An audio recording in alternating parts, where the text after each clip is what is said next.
तो दोस्तों, स्टोरी शुरू करने से पहले मैं आरजे के एफएम चैनल के मेंबर्स को शाउट आउट देना चाहूँगा, यानी आरजे के एफएम चैनल के फर्स्ट 3 मेंबर्स को शाउट आउट देना चाहूँगा। तो पहले आते हैं सागर पांडे, जिन्होंने डिफाइड लेवल की मेंबरशिप परचेज की है आज से टोटल 3 महीने पहले, यानी ये 3 महीने से सपोर्ट करते हुए चले आ रहे हैं।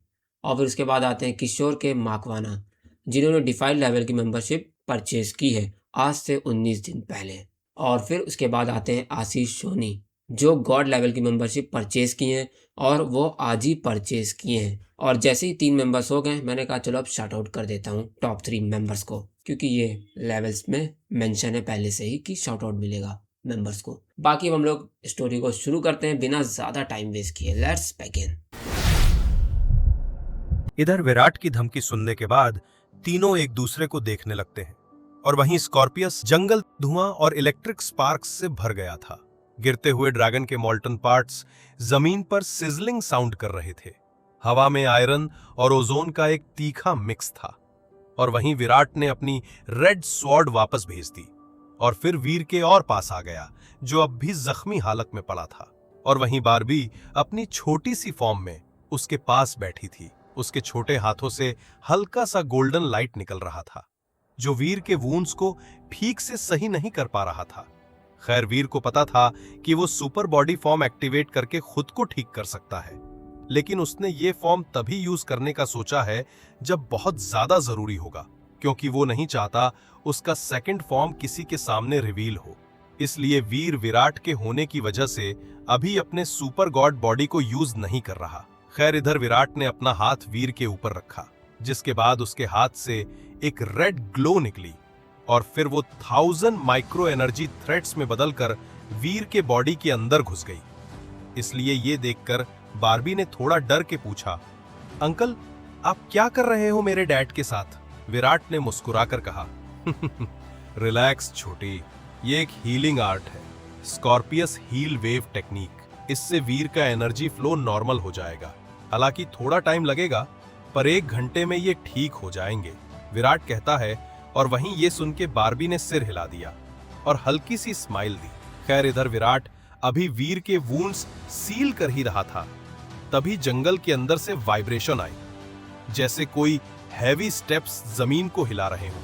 हालांकि इधर विराट ने बिना पीछे देखे कहा, फाइनली तुम दोनों आ ही गए, विराट कहता है। जिसके बाद 2 मैसिव फिगर्स इमर्ज हुए। एक डार्क ब्लू आर्मर में वॉरियर, जिसके हाथ में ग्लोइंग गॉन्टलेट्स थे, और हर कदम के साथ ग्राउंड में छोटी शॉक वेव्स फैल रही थी। उसके पीछे एक व्हाइट आर्मर्ड सोल्जर था, जिसके बैक से लाइट ब्लू एनर्जी वेव्स निकल रहे थे। काम लेकिन कॉन्फिडेंट प्रेजेंस। खैर, इधर विराट ने उन दोनों की तरफ देखा और बोला, मीट माय फ्रेंड्स, रोहित और माही, विराट कहता है। हालांकि तभी रोहित ने एक स्मर्क के साथ कहा, विराट, तुम्हें हमेशा हीरो बनने का शौक है, लगा दिया ना एक और ड्रैगन हंट? रोहित कहता है। और वहीं माही ने थोड़ा कंपोज्ड टोन में बोला, लगता है ये कोई यूजुअल फाइट नहीं थी, यहाँ की रीडिंग्स अभी तक स्टेबल नहीं हुए हैं। और ये आदमी कौन है जिसे तुम हील कर रहे हो? माही सवाल करता है विराट से। और वहीं ये सुन के विराट ने कहा, ये वीर है और ये इस जंगल में भटक गया है अपनी बेटी बारबी के साथ। और हाँ, इसकी बेटी बहुत पावरफुल है। मुझे तो लगता है ये एक रियल गॉड लेवल की वॉरियर है। और हाँ, तुम्हारे जानकारी के लिए बता दूं, इसने अकेले 2 गॉड लेवल मेटल ड्रैगन को मार गिराया है, विराट कहता है। और वहीं ये सुन के माही ने वीर को देखा। उसका फेस काम था, पर बॉडी अभी भी हील वेव के अंदर थी। खैर, माही आगे बोलता है, तुम्हें कभी भी सरप्राइजेस मिल जाते हैं विराट, माही ने सॉफ्टली कहा। और वहीं रोहित ने थोड़ा क्लोज आके बोला, ये छोटी लड़की भी उसके साथ है, देखो ना कितनी इनोसेंट लग रही है, और तुम कह रहे हो इसके अंदर पावर है और इसने 2 गॉड ड्रैगन्स को मारा है, रोहित कहता है। और वहीं ये सुन के विराट कहता है, इनोसेंट? तुमने इसे लड़ते नहीं देखा है, इसलिए तुम ये कह सकते हो, विराट हंसते हुए बोलता है। और वहीं ये सुन के रोहित ने डिसबिलीफ में कहा, अच्छा तो तुम मजाक नहीं कर रहे हो? विराट ने सिर हिलाया, एग्जैक्टली, इसलिए कह रहा हूं, कुछ अलग है इन दोनों में, विराट कहता है। हालांकि तभी माही ने कॉम टोन में बोला, फिलहाल उन्हें रेस्ट लेने दो। विराट, तुम्हारा हील वेव उन्हें स्टेबल कर रहा है। 1 घंटे बाद अगर ये होश में आए तो पूछ लेना कौन है ये लोग, माही कहता है। और हाँ, अब तक वीर बेहोश हो चुका था इंजरीज की वजह से। खैर, इधर माही की बात सुन के विराट ने कहा, ठीक है माही। विराट कहता है, और फिर ये तीनों कैंप लगा के बैठ जाते हैं और फिर 2 घंटे कैसे बीत जाते हैं पता ही नहीं चलता है। इसलिए अब वीर होश में आ चुका है और अब वो बिल्कुल ठीक हो चुका है। और अब वीर ने अपना नॉर्मल आर्मर भी पहन लिया है और वो एक जगह टेक लगाकर बैठा हुआ है। खैर, इधर स्कॉर्पियस जंगल के बीच शाम धीरे धीरे ढल रही थी। आसमान वॉयलेट ऑरेंज ग्लो से भरा था और जमीन से निकलती हल्की सी मिस्ट सबको एक अजीब मिस्टीरियस फील दे रही थी। और वहीं वीर अब स्टेबल था और आंखों में वही पुरानी एनर्जी थी। हालांकि तभी सामने खड़े विराट ने थोड़ा क्यूरियस टोन में पूछा, वीर, तुम किस शेल्टर से आए हो? तुम्हारा एक्सेंट, तुम्हारा आउटफिट दोनों ही अलग लग रहे हैं। विराट सवाल करता है और वहीं ये सुन के वीर ने एक छोटी सी सांस ली और काम टोन में बोला, विराट, मैं ग्लोरी शेल्टर से आया हूं। वीर विराट को टाइटन ग्रह के शेल्टर का नाम बता देता है क्योंकि उसे पता है इस नाम का शेल्टर यहां पे थोड़ी होगा। खैर, इधर विराट ने वीर का जवाब सुन के कहा, ग्लोरी शेल्टर? विराट ने आंखें थोड़ी सी छोटी करते हुए रिपीट किया और वहीं उसके साथ खड़े रोहित और माही ने भी एक दूसरे की तरफ देखा जैसे उन्होंने कभी सुना ही ना हो इस शेल्टर के बारे में। और वहीं विराट ने दोबारा पूछा, ये शेल्टर किधर है? हमने तो कभी सुना नहीं इसका नाम। विराट सवाल करता है और वहीं वीर ने भी सीधे जवाब दिया, विराट, ग्लोरी शेल्टर वो तो नॉर्थ साइड में है, यहां से बहुत दूर। शायद इस प्लैनेट के इस रीजन तक उसका नाम कभी पहुंचा ही नहीं है, तभी तुम लोग नहीं जानते हो इस शेल्टर के बारे में। वीर एकदम सफाई से झूठ बोलता है जिससे विराट, रोहित और माही को वीर पे शक नहीं होता है। इसलिए विराट ने थोड़ा मुस्कुराते हुए सिर हिलाया और बोला, लगता है तुम सच में बहुत दूर से आए हो, क्योंकि सही में आज तक हम लोगों ने ग्लोरी शेल्टर नाम का कोई बेस नहीं सुना। इसलिए सच में ये शायद किसी अननोन जोन का शेल्टर होगा। विराट ये कह के कुछ सेकंड रुककर फिर टोन हल्का करके कहा, खैर छोड़ो ये सब बातें, तुम दोनों अब कुछ दिन हमारे शेल्टर में रहोगे। और हाँ, हमारे शेल्टर का नाम है डिवाइन शेल्टर। विराट वीर को देखते हुए कहता है और वहीं ये सुनकर वीर ने थोड़ा सिर झुकाया और मन में सोचते हुए कहा, डिवाइन शेल्टर, तो ये लोग यहाँ के रहने वाले हैं, लेकिन ये प्लैनेट कौन सा है? क्या ये स्कॉर्पियस का कोई सबसे पावरफुल प्लैनेट है या कम पावरफुल? आखिर कैसे पता करूं मैं ये सब? वीर मन में सोचता है।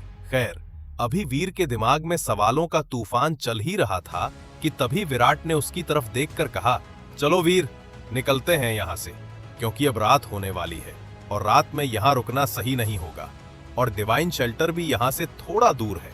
विराट कहता है और वहीं ये सुन के वीर ने हाँ में सिर हिलाया और फिर उठ के बारबी को अपने कंधे पर उठाया और फिर विराट, रोहित और माही के साथ चल दिया डिवाइन शेल्टर की ओर। और चूंकि रास्ता लंबा था इसलिए वीर सब कुछ ऑब्जर्व करते हुए चल रहा था, इसलिए इन सब में आगे कोई बात नहीं होती है। और वहीं इस प्लेनेट के आसमान में 2 सूरज चमक रहे थे जो इस यूनिवर्स की अलग ही पहचान दिखाते थे। और वहीं हवा में हल्की इलेक्ट्रिक वाइब्रेशन थी, जैसे पूरा एनवायरनमेंट जिंदा हो। खैर, इधर लगभग 2 घंटे के सफर के बाद सब लोग यानी वीर, बारबी, विराट, रोहित और माही एक बड़े से शेल्टर के पास पहुंच जाते हैं। और हाँ, शेल्टर सिल्वर और ब्लू कलर में चमक रहा था और वहीं उसके ऊपर होलोग्राफिक लेटर्स ब्लिंक कर रहे थे, the divine shelter, protect, survive, evolve. और वहीं ये पढ़ के वीर ने धीरे से बोला, ये तो बहुत एडवांस जगह लग रही है। वीर धीरे से कहता है और वहीं ये सुन के विराट ने हल्की स्माइल दी और बोला, वेलकम टू न्यू होम वीर। विराट कहता है, जिसके बाद सब लोग शेल्टर के अंदर जाने लगते हैं।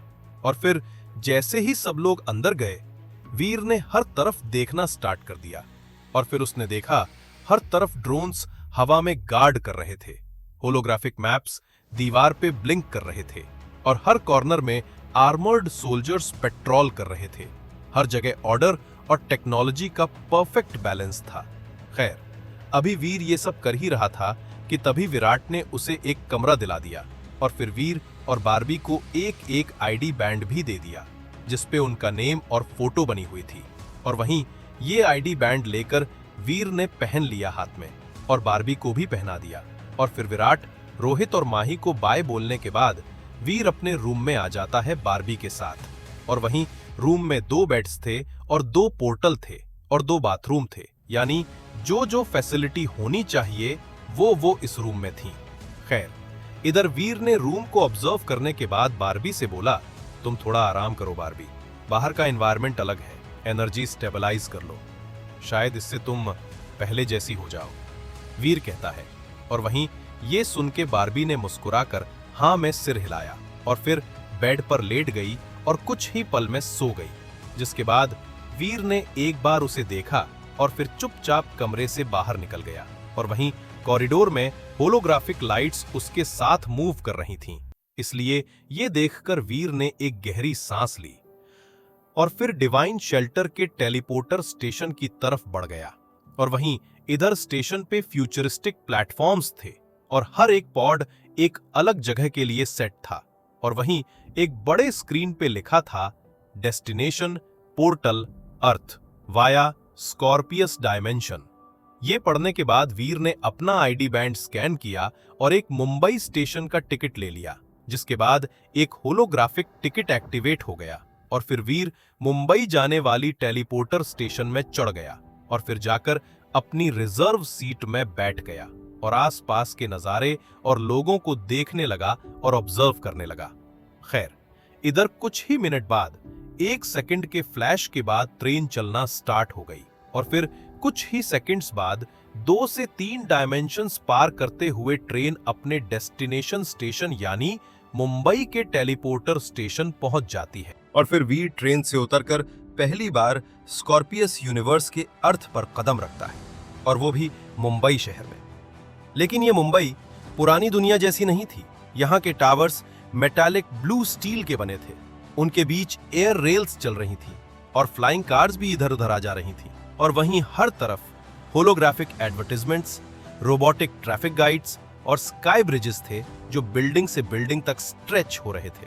खैर, ये सब देखने के बाद वीर ने अपने आसपास देखा तो उसने देखा ह्यूमंस फ्यूचरिस्टिक सूट्स में थे, उनके हाथ में एनर्जी बैंड्स चमक रहे थे और टेलीपोर्टर गेट से लोग कंटिन्यूअसली ट्रैवल कर रहे थे। और वहीं हवा में एक अजीब सा मैकेनिकल रिदम था, जैसे शहर खुद एक लिविंग मशीन हो। खैर, ये सब देखने के बाद वीर ने अपने सबसे अच्छे लुक वाले फ्यूचरिस्टिक आर्मर को पहन लिया, यानी व्हाइट और ब्लैक कलर के कोट पैंट जैसे दिखने वाले आर्मर को पहन लिया और फिर एक गहरी सांस ली और फिर आंखों में एक शार्प फोकस के साथ आसपास देखता रहा और फिर मन में ही कहा, स्कॉर्पियस यूनिवर्स का अर्थ तो सोच से भी ज्यादा एडवांस्ड है, लेकिन अब यह समझना होगा यहाँ के रूल्स क्या है और मैं जिस प्लैनेट पे हूं उस प्लैनेट का नाम क्या है और इन लोगों ने कितने प्लैनेट्स डिस्कवर किए हैं, ये सब मुझे पता लगाना होगा। वीर मन में ही ये सब सोचते हुए कहता है और फिर वो धीरे धीरे मुंबई टेलीपोर्टर स्टेशन के प्लेटफॉर्म पर चलते हुए आसपास के लोगों को ऑब्जर्व करता रहता है। और हाँ, अब वीर काम और कंपोज्ड है और रेडी है इस न्यू एडवेंचर के लिए। तो दोस्तों, स्कॉर्पियस यूनिवर्स का अर्थ वीर के लिए एक नई शुरुआत है, लेकिन हर नई शुरुआत के पीछे छुपा होता है एक अंधकार। आपको क्या लगता है, डिवाइन शेल्टर की चमकदार दीवारों के अंदर कुछ ऐसा है जिसे देखने के लिए वीर अभी तैयार नहीं है? और क्या विराट, रोहित और माही क्या सच में वही हैं जो दिखते हैं, या इस प्लैनेट में चल रहा है एक ऐसा खेल जहां गॉड्स भी प्यादे बन जाते हैं? तो दोस्तों, ये जानने के लिए सुनते रहिए the one and only RJK के साथ सुपर गॉडविल स्टोरी हिंदी, सिर्फ और सिर्फ RJK FM YT चैनल पर। गया। When I'm feeling down, I fight. Even when I don't know what is right, I'ma pick a side and I'ma take pride. I will decide my fate and